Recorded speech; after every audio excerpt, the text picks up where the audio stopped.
지금은 모르겠는데 예전에 한국에 있을 때는 집집마다 꼭 가지고 있던 그런 몇 가지 물건들이 있었잖아요. 안티프라민 연고 같은 것, 그리고 유한 락스. 이제 그런 통이나 병에 보면 항상 유한 양행, 또 유한 킴벌리라고 써 있기도 하고요. 이제 그 유한 양행의 설립자였던 고 유일한 박사님의 그 인생과 그 간증은 참 우리에게 늘 도전이 됩니다. 평양에 한국에 먼저 선교사님이 들어가서 복음을 전하실 때 그 유일한 박사의 아버님이 복음을 받아들이셨어요. 그래서 유 박사님이 1894년생이신데 10살 되던 해 1904년에 아버지가 미국으로 10살 된 아들을 조기 유학을 보냅니다. 굉장히 빨랐죠. 근데 감사하게도 유 박사님이 머문 가정이 미국 가정이 아주 독실한 기독교 가정이었어요. 초, 중, 고등학교를 잘 신앙의 성장과 함께 교육을 받았고, 그리고 미시간 대학에 입학해서 공부를 잘 끝냈습니다.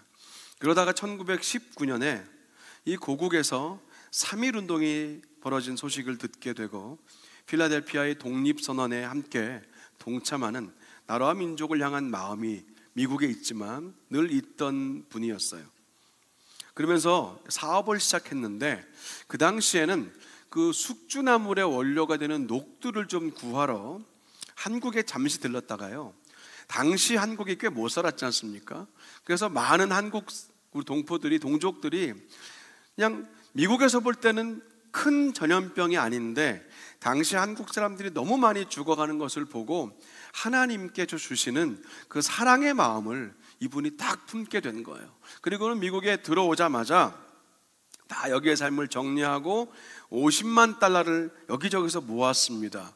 그래서 그 돈을 가지고 한국에 들어가서 유한양행을 설립하게 되지요. 유한양행은 당시 한국에는 전혀 없었던 그런 종업원 지주제를 실시했던 곳입니다. 회사의 노동자와 직원들에게 회사 주식의 30% 이상을 나눠준 거지요. 굉장히 특별한 것이었고, 그리고 당시 정치 자금을 잘 내지 않아서 정치 자금을 거부하는 바람에 이 유한양행이 대대적인 세무조사를 받게 되었는데, 그렇게 치밀한 세무조사에도 회사의 탈세나 불법적인 조항이 먼지 한 톨 나오지 않았어요. 그래서 오히려 그 세금 조사 때문에 나라에서 주는 동탑 산업훈장을 받게 되는 그런 일도 있었습니다. 이 유일한 박사님은 1971년 76세를 일기로 세상을 떠나시기 전에 짧은 유언을 남겼는데요, 그 유언이 굉장히 아주 좀 많이 알려져 있습니다. 이런 내용이었어요.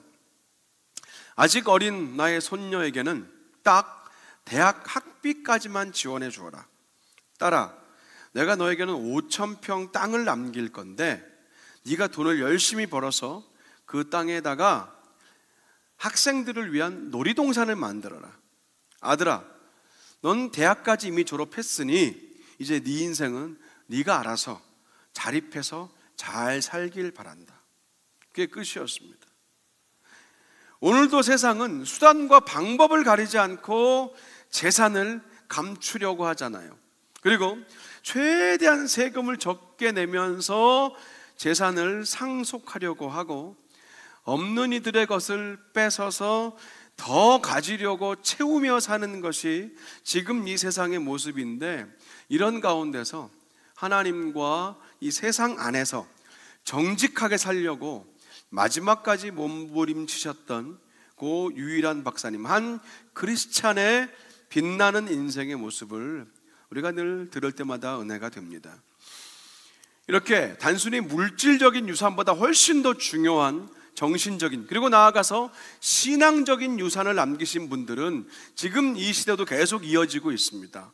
오늘 설교를 준비하면서 저희 주로 1부와 2부에 많이 나오시는 저희 교회의 1세대 시니어들의 삶에도 이런 은혜가 단순히 물질뿐 아니라 정신과 특별히 신앙의 유산을 물려주시는 그런 우리 1세대들이 우리 오렌지 한인 교회에 더 많아지기를 간절히 바라는 그런 기도가 제 안에 나왔습니다. 오늘은요, 이 상속에 대한 이야기를 잠시 나눠보려고 해요. 상속. 물질과 정신과 영적인 상속이 제대로 이루어지려면 한 가지가 필요합니다. 그것이 뭐냐면요, 기준이 되는 가치예요. 기준이 되는 가치가 제대로 세워져 있어야 합니다. 그 기준되는 가치를 가정에서 말할 때는 그것을 우리가 가훈이라고 하죠. 그 기준되는 가치를 기업에서 말하면 기업의 이념이 되는 것이고, 그리고 나라에서 말하면 건국 이념이 됩니다. 그리고 교회에서 그것을 말하면 목회 방침, 교회의 비전이라고 말합니다. 얼마 전에 선배 목사님 한 분이 이제 그런 말씀하셨어요. 정 목사님, 제가 얼마 전에 우리 교회에 부임한 풀타임 부목사님이 저한테 물으시더라고요. 목사님은 목회 방침이 뭡니까? 물으시길래 딱 한마디만 말씀드렸대요. 제 목회 방침이요? 저는 한 가지예요. 싸우지 말자. 교회는 싸우면 안 돼요. 그래서 저는 싸우지 말자가 제 목회 방침이라 그랬더니 그 부목사님이 깜짝 놀라면서 너무 감동받아 하더래요. 왜냐하면 지난번 사역했던 교회들이 많이 싸웠나 봐요. 그래서 계속 내가 목회를 해야 되나, 참 무능력함과 자괴감에 빠져서 힘들어하다가 그냥 마지막으로 생각하고 그 교회에 지원을 하고 사역을 시작하는데, 그 담임 목사님의 목회 방침과 비전이 싸우지 말자라니 이것보다 확실한 기도의 응답은 없다라고 하면서 굉장히 행복하게 목회를 하고 계시다고 합니다. 사실은 이제 우리도요, 교회도 매년 표어를 만들잖아요. 이렇게 오른쪽에 보시는 것처럼 주회전을 사모하는 열심, 매년 이 표어는 바뀝니다. 근데 주님께서 담임 목회자에게 주신 우리 교회의 목표와 비전은 사실은 매년 바뀌진 않아요. 저는 누군가 여쭤보면 저는 늘 세 가지로 간단하게 말씀드리는데, 그 세 가지는 이겁니다. 우리 교회는 어떤 교회가 되어야 되는가? 우리가 바라보는 목표는 세 가지예요. 행복한 교회, 그리고 건강한 교회, 그리고 균형 있는 교회. 저는 이 세 가지를 제가 목회자로, 지역교회를 섬기는 담임 목회자로 부르심을 받은 그 자리에서는 이 세 가지가 저에겐 가장 중요한 비전이고 가치입니다. 행복한 교회, 건강한 교회, 균형 있는 교회. 이걸 조금 더 구체적으로 풀어놓은 것이 여러분 주보 안에 보면 이렇게 겉표지, 우리 본당 앞면 그림에 이 붙은 6가지의 그런 깨알 같은 글씨는 항상 거기 적혀 있거든요. 그 6가지가 사실은 이 3가지를 조금 더 풀어놓은 우리 교회의 목표와 비전인데, 함께 화면을 보시면서 같이 읽어봤으면 좋겠어요. 1. 용서받은 자들이 모여서 용서하는 교회. 2. 은혜 받은 자들이 모여서 계산하지 않는 교회. 3. 구원받은 자들이 모여서 전하기에 힘쓰는 교회. 4. 흔들리고 넘어져도 다시 또 일어나는 교회. 5. 서로의 다름까지도 인정하고 품어주는 교회. 6. 하나님 나라를 세워가는 교회. 아멘. 그리고 이제 이 모든 내용을 더 압축해서요, 내년 우리가 50주년이 되는데, 50주년이 되면 이제 본격적으로 제가 선포할, 교회에 선포할 항구적인 우리 오렌지 아닌 교회의 비전도 있습니다. 세심하고 센스 있는 분들은 연초에 나눠드렸던 교회 이어북, 그 요람의 제일 뒷면, 겉표지 뒷면에서 이미 읽으셨을 거예요. Go against the flow라는 영어 문장이 거기 적혀 있습니다.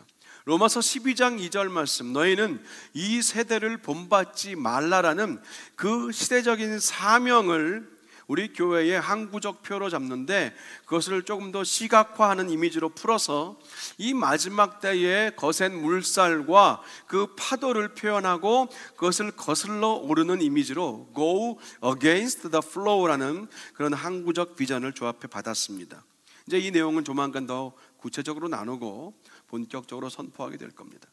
오늘 본문 말씀으로 좀 들어가 볼게요. 나라마다 법이 다릅니다. 그리고 그 법들은 계속해서 때가 되면 이제 개정을 계속해 나가게 됩니다. 이 나라에서는 죄인데 다른 나라에서는 죄가 아닌 경우도 있잖아요. 또 미국만 보아도 이 스테이트에서는 이게 죄가 되는데 또 바로 옆에 있는 스테이트에 가면 그게 그렇게 큰 죄가 되지 않는 경우도 있습니다. 로마서 8장은요, 우리가 예수를 믿고 그리스도인이 되면 우리는 더 이상 죄와 사망의 법 아래, 죄와 사망의 법의 지배를 받는 것이 아니다. 우리가 예수 믿으면 생명의 성령의 법 아래, 생명의 성령의 법의 지배를 받는다라고 말하고 있습니다. 그래서 정죄함이 없다, 너는 죄인이다, 소망이 없고 가망이 없고 죽어야 할 인생이다라는 하는 그 정죄함이 더 이상 없는 존재가 되었다고 말합니다. 왜냐하면 율법, 이 구약에 기록된 율법의 요구는 사실 하나님의 기준에 맞춰 있어요. 그래서 근데 우리 육신은 당연히 하나님의 그 기준에 도달할 수가 없기 때문에 남은 것은 정죄감과 절망과 사망뿐이에요. 율법의 요구를 따라가다 보면 우리의 선택지는 그것밖에 없습니다. 근데 예수 믿으면 우리가 육신의 불가능에 집중하는 게 아니라 이미 믿는 성도 안에 거하시는 성령의 인도하심에 우리가 집중하며 살기 때문에 구원과 영생이 우리의 유일한 그리고 완전한 선택지가 된다고 성경은 말합니다. 이것을 복음이라고 하고 이것이 은혜이지요. 다른 말로 하면, 쉽게 말하면 예수 믿으면 이 땅에 살지만 다른 법 아래에 살게 된다는 거예요. 땅의 법은 바뀌기도 하고 변하기도 하고 상황에 따라서 다르게 적용되기도 하지만 성경에 나와 있는 하나님 나라의 법은 절대 바뀌지 않는데 그 법의 목표는 한 가지, 우리 모두가 예수 잘 믿어서 이 땅에 사는 동안 더 행복하고 건강하고 균형 있게 살고 그리고 하나님의 영원한 나라에 함께 가게 되는 것까지 연결되어 있는 겁니다. 로마서 8장 오늘 14절은 그런 삶을 가리켜서 하나님의 영으로 인도함을 받는 삶이다라고 하고, 이렇게 하나님의 영으로 인도함을 받는 사람을 가리켜서 하나님의 영으로 인도함을 받는 사람이다라고 말합니다. 그리고 하나님의 영으로 인도를 받는 그 사람을 하나님의 아들이다라고 선언을 해요. 하나님의 자녀다라고 말하는 겁니다. 여기서 중요한 것은 인도함을 받는다라는 동사의 시제입니다. 헬라어로는 현재 진행형 수동태인데, 과거 어느 때 한번 그때 인도받고 은혜받고 그때 경험한 그것으로 충분하지 않고 지금도 오늘도 계속해서 반복적으로 끊임없이 하나님의 말씀과 그 음성을 들으며 거기에 반응하고 응답하고 순종하고 실천하면서 이렇게 그리스도의 삶을 살아가는 것을 말하는 거예요. 그게 인도함을 받는다는 겁니다. 이어지는 15절은요, 이렇게 믿음으로 하나님의 자녀가 된 모든 성도들이 가진 특권을 말합니다. 종의 영이 아니라 양자의 영을 받았다는 거예요. 종은 누굽니까? 늘 두려움으로 살아요. 주인의 눈치를 봐야 하고 시키는 것을 잘 못하는 것 때문에 늘 불안해하는 사람입니다. 두려워하지요. 근데 그게 정확히 율법의 기능과 같습니다. 이것을 왜 지키지 못하느냐? 정죄하는 율법이지요. 하지만 자녀는 그렇지 않아요. 주인님에서 아버지가 되는 순간 관계의 질이 완전히 달라지지 않습니까? 관계가 달라지면 삶의 가치가 달라져요. 삶이 변해요. 나와 너무너무 20년 동안 불편한 관계에 있던 사람과 기적적으로 회복이 되면 그 전과 이후의 삶이 어떻게 똑같겠습니까? 그것이 더구나 매일 봐야 하는 가족이라면 그 불편한 관계가 해소가 되었을 때 그 다음에 이어지는 그 삶은 이전에는 상상할 수 없는 것이잖아요. 그거거든요. 예수 믿는다는 것은 율법의 요구 아래서 늘 종으로 묶인 자로 두려워하는 자로 늘 제대로 지키지 못하면 어떡하지 근심하는 자로 살다가 하나님의 자녀가 되어서 이제는 주인님이 아니라 아버지라고 부르게 되었을 때 그 새로운 관계, 바뀐 관계 안으로 들어가면 그 다음부터 시작되는 이전에 상상도 못했던 그런 삶, 그것이 예수 믿는 삶이에요. 이게 그리스도인의 진짜 모습이에요. 저는 그 세 가지가 행복한 삶, 바로 그리고 건강하고 균형 잡힌 그런 삶과 성도 교회라고 늘 믿고 사는 겁니다. 근데 바울이 오늘 이 로마서를 쓰던 당시에는요, 그 로마에 양자를 드리는 것이 꽤 익숙한 일이었다고 합니다. 그런데 양자지만 충분히 그 가족으로서 대우하고 나중에 유산까지도 친자와 똑같이 배분을 받는 그런 굉장히 아주 합리적이고 이성적인 사회였다고 해요. 근데 이게 정확히 은혜의 기능과 같거든요. 은혜와 똑같습니다. 계속해서 15절은 양자된 성도들의 특권 중에서 하나님을 아빠, 아버지라고 부르짖을 수 있다는 그 부분을 또 말하고 있습니다. 아빠, 아버지, 예수님이 사용하시던 아람어에는 이 아빠가 우리 한국 사람의 아빠와 사실은 비슷한 의미를 가지고 있습니다. 그런데 우리와 좀 다른 것은 예수님 당시의 아람어에는 아빠라고 부르는 대상이 육신의 친아버지뿐 아니라 스승이나 존경하는 분께도 아빠라고 불렀기 때문에 조금 미닝은 정확하지 않지만 중요한 것은 굉장히 친근하고 친밀한 관계를 향해서 아빠라고 불렀다는 거죠.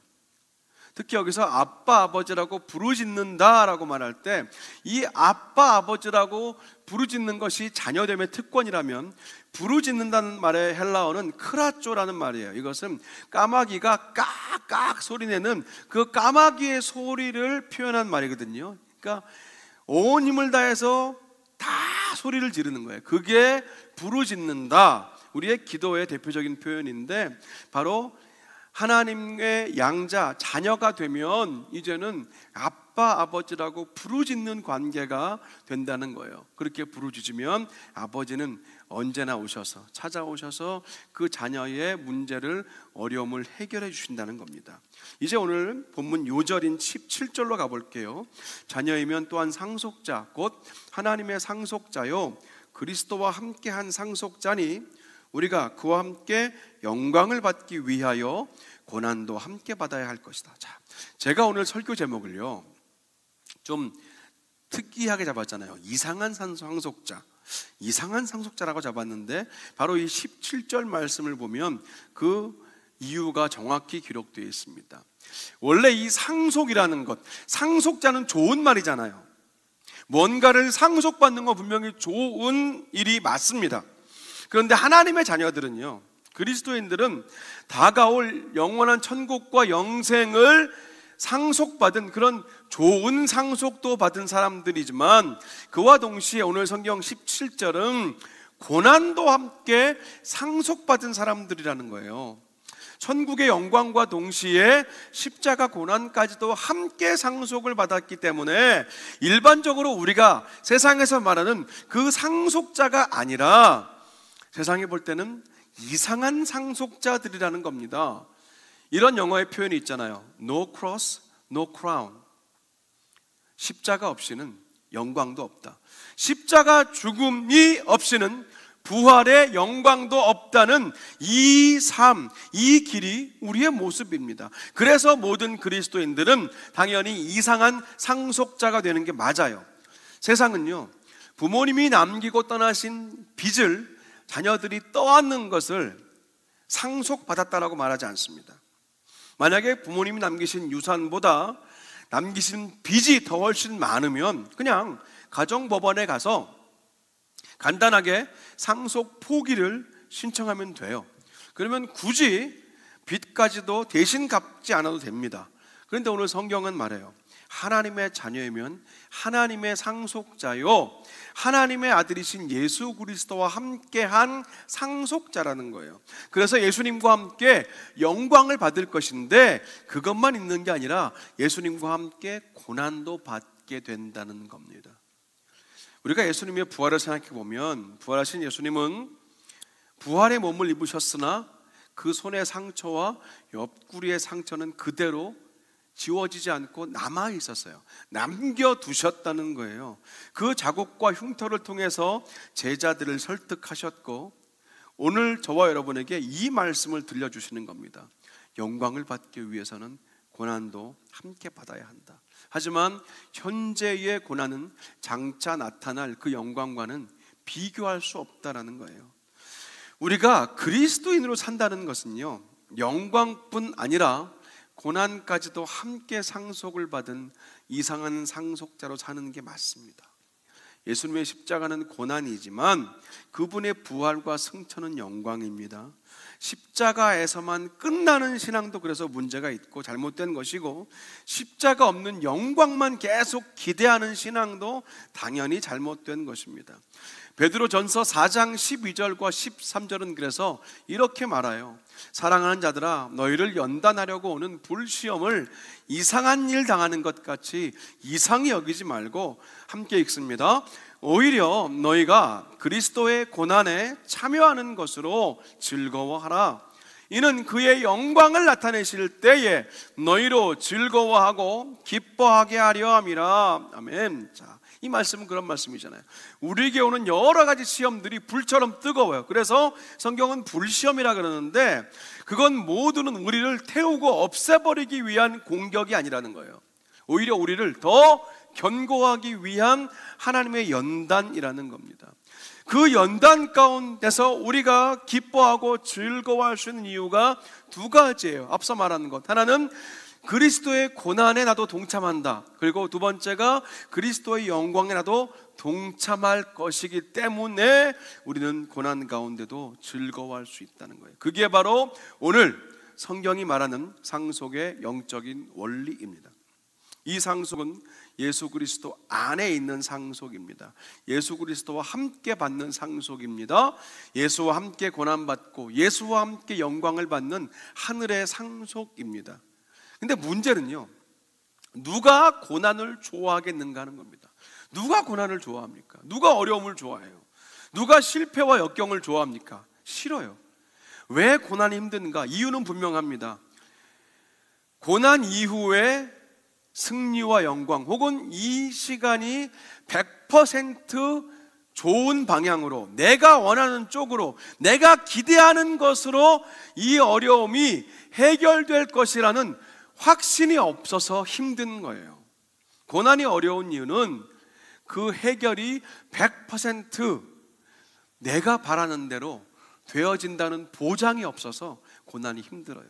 우리가 다양한 운동 경기들을 보기도 하고 올림픽 행사를 보면 전 세계 수많은 선수들이 함께 참여합니다. 모든 선수들은 단 한 가지 목표, 승리와 영광을 기대하면서 자신의 나라에서, 그 있는 땅에서 숨이 끊어질 것 같은 그런 훈련을 견뎌내고 비 오듯 땀을 수없이 흘립니다. 그런데 그들 중에는요, 결국 자신의 팀이 승리를 하거나 자신의 목에 여러 가지 색깔의 목걸이, 메달이 걸리는 사람은 극히 소수일 뿐이에요. 그 좁은 가능성밖에 없음에도 불구하고 그들은 그것을 위해서 현재의 고난을 참잖아요.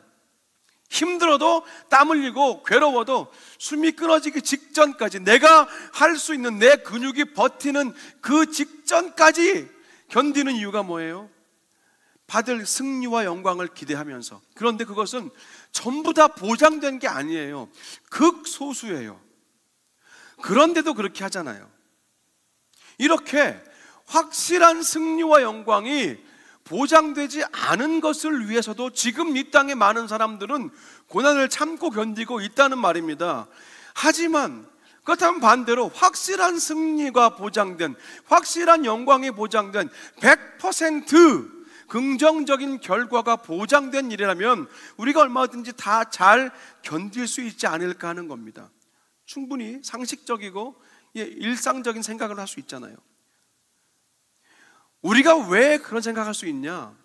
지금 우리가 걷는 이 신앙의 길, 믿음의 길, 이 땅에 사는 어려움은 이미 예수님께서 이 고난의 길, 십자가를 통해서 부활과 승천, 그리고 하늘의 영광 재림하셔서 성도들과 함께 영원한 나라에 이르게 되실 그 모든 영광을 예수님이 이미 그 길을 걷고 계시고, 그 예수님이 우리의 증인이 되시는 거예요. 그래서 오늘 이 성경을 통해서 우리에게 풀어서 이렇게 말씀하시는 거예요. 힘들지? 조금만 더 참아.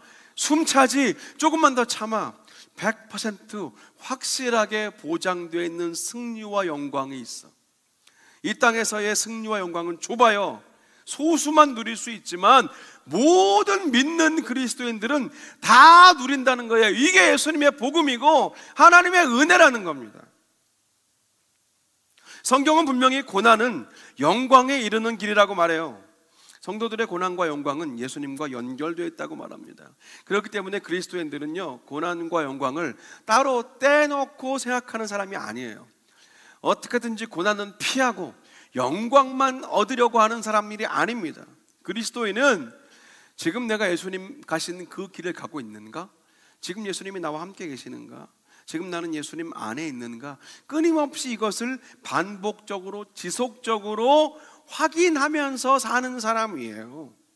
그래서 조한 스타트 목사님은 오늘 이 17절 본문을 이렇게 풀어서 말하기도 했습니다.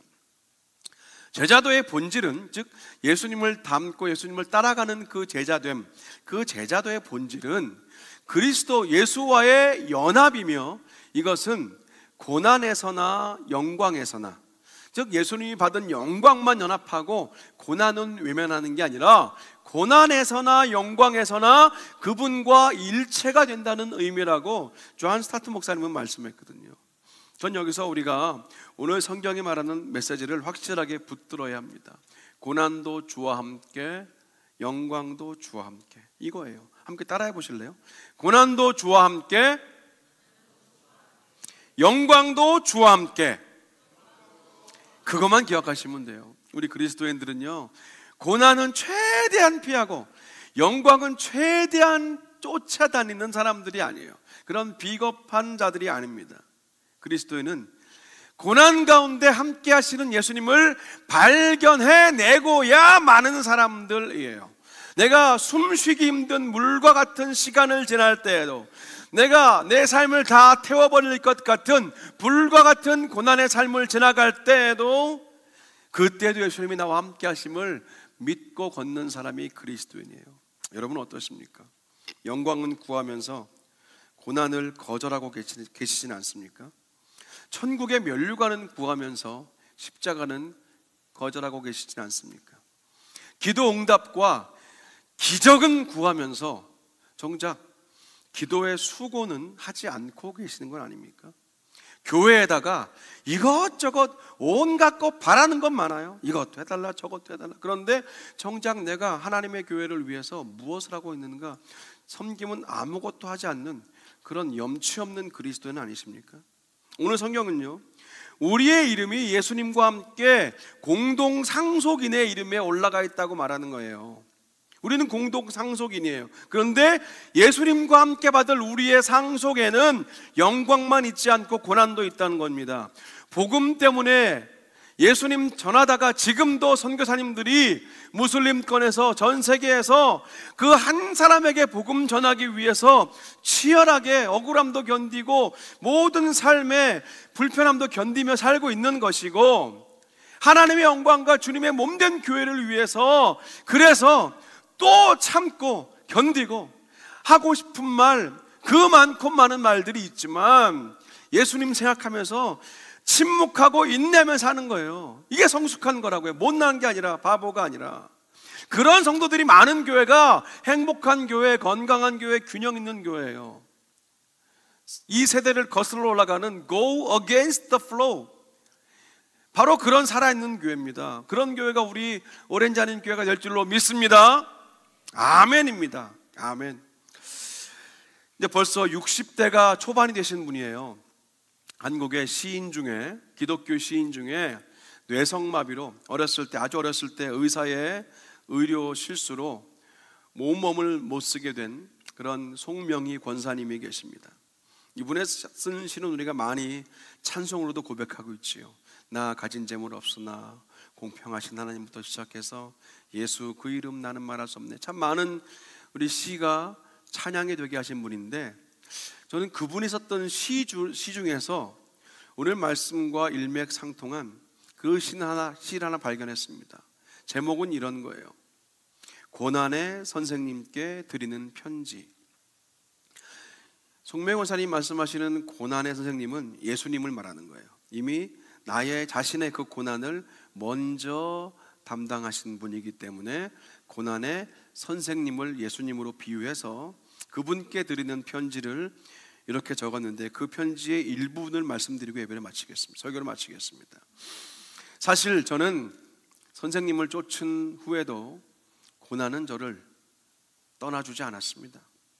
오히려 제가 선생님을 따라간 뒤에 고난이 더 많아졌고 고통은 더 심해져 갔습니다. 그런데 그때마다 선생님은 제 옆에 계셨어요. 여전히 내 육체는 고달픔이 있습니다. 하지만 선생님 덕분에 제 마음은 참 편안하고 늘 감사할 수 있었습니다. 그래서 이 고난의 길을 잘 밟아갈 수 있는 것 같아요. 내 안에 의심과 두려움이 있을 때는 두려워 말고 믿기만 해라라고 말씀해 주셨고, 내가 너무 슬프고 외롭고 괴로운 날에는 나는 너를 사랑한다라고 속삭여 주셨습니다. 제가 도저히 용서받기 힘든 그런 잘못을 했을 때는 제 옆에 조용히 다가오셔서 손을 얹으시고 괜찮다, 그래도 나만은 너를 사랑한다라고 하셨지요. 그 부드러운 손으로 저를 안아주셨던 것을 기억합니다. 제가 고난의 선생님 당신을 만난 이후에도 사실 여전히 건강은 회복되지 않습니다. 지식이 많아지지도 않아요. 재물이 늘어나지도 않습니다. 하지만 선생님이 계셔서 저는 참 감사해요. 선생님, 돌아보니 감사의 성숙이나 어떤 이해함의 성숙은 고난이 아니면 얻어지는 게 아닌가 봅니다. 선생님, 내 삶의 감사와 이해는 그 고난으로부터 얻어지는 것이네요. 기도하겠습니다. 하나님, 오늘 로마서 말씀을 통하여 우리들이 예수 그리스도와 함께 그 영광뿐 아니라 고난도 함께 상속받은 존재인 것을 우리가 확인했습니다. 하지만 우리가 상속받은 고난은 괴로움과 고통으로 연결되는 고난이 아니라 100% 확실한 영광으로 연결되는 고난이기에 주님과 함께 오늘 이 시간을 견딥니다. 주님, 오늘 이 예배에 참석한 한 분 한 분들을 볼 때 분명히 개개인마다 그 몸과 마음과 그 삶의 어려움, 고난, 막막함, 답답함이 없는 분 없습니다. 주님, 오늘 이 말씀을 통하여 우리 한 사람 한 사람을 주님 위로해 주시고 소망을 주시고 하나님을 한 걸음 더 알아가는, 예수님을 한 걸음 더 깊이 믿는 그 믿음으로 인도하여 주시옵소서. 예수님의 이름으로 기도합니다.